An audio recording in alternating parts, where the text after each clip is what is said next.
આટલા વર્ષ કામ કર્યા પછી એક અગેન ઈચ્છા હતી કે જે એવા લોકો છે કે જે પોતે ઘર નથી બનાવી શકતા, એઝ અ ડેવલપર હું ઘર બનાવું એટલે એક સરખા ઘર બનાવું, આ મારું પ્લાન છે, આ એલિવેશન છે, and this is how I have to sell you. તો ક્યાંક ને ક્યાંક મને એવું લાગતું કે જે લોકોના આપણે પ્રાઇવેટ હોમ્સ બનાવીએ છીએ તો આપણે એ લોકોની ઈચ્છાઓ પૂરી કરીએ છીએ, પણ જે આ સેગમેન્ટ છે કે જેનું પોતાનું ઘરનું ઘર થાય ઇઝ અ ડ્રીમ, કે લાઈફ ટાઈમ હું એક જ બનાવી શકીશ, કદાચ એવું બી હોય, પણ એ લોકોને આપણે ઠોકી મારી એમ કહીએ કે આ મારું ઘર, આ જે ચીજ છે આ તને મળશે. એટલે ક્યાંક સમવેર ઈ થોડું ઘણું કોમ્પ્રોમાઇઝ કરીને આપણી પાસે લે છે. 20 પ્લોટ ઉપર અમે આ પેલું પાયલોટ પ્રોજેક્ટ રન કર્યું લાયન્સનગરમાં, કે જ્યાં 80 વારનો પ્લોટ છે, પણ ત્યાં અમે એ કર્યું કે તમારું ઘર તમે કયો એવું બનાવી.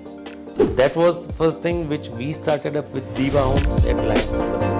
Personally, that site is very close to me. કે મને એવું લાગે છે કે એ લોકોને હું એમ કહી શકું કે તમે બિલ્ડર પાસેથી મકાન નથી લેતા, હું તમારું ઘર બનાવું છું. ફોર માય હોમ લોકોના ઘર બનાવવાના અનુભવને ડોક્યુમેન્ટ કરી કન્સ્ટ્રક્શન અને રિયલ એસ્ટેટ ઇન્ડસ્ટ્રીની સાચી સમજણ તમારા સુધી પહોંચાડવાનો પ્રયત્ન કરી રહ્યું છે.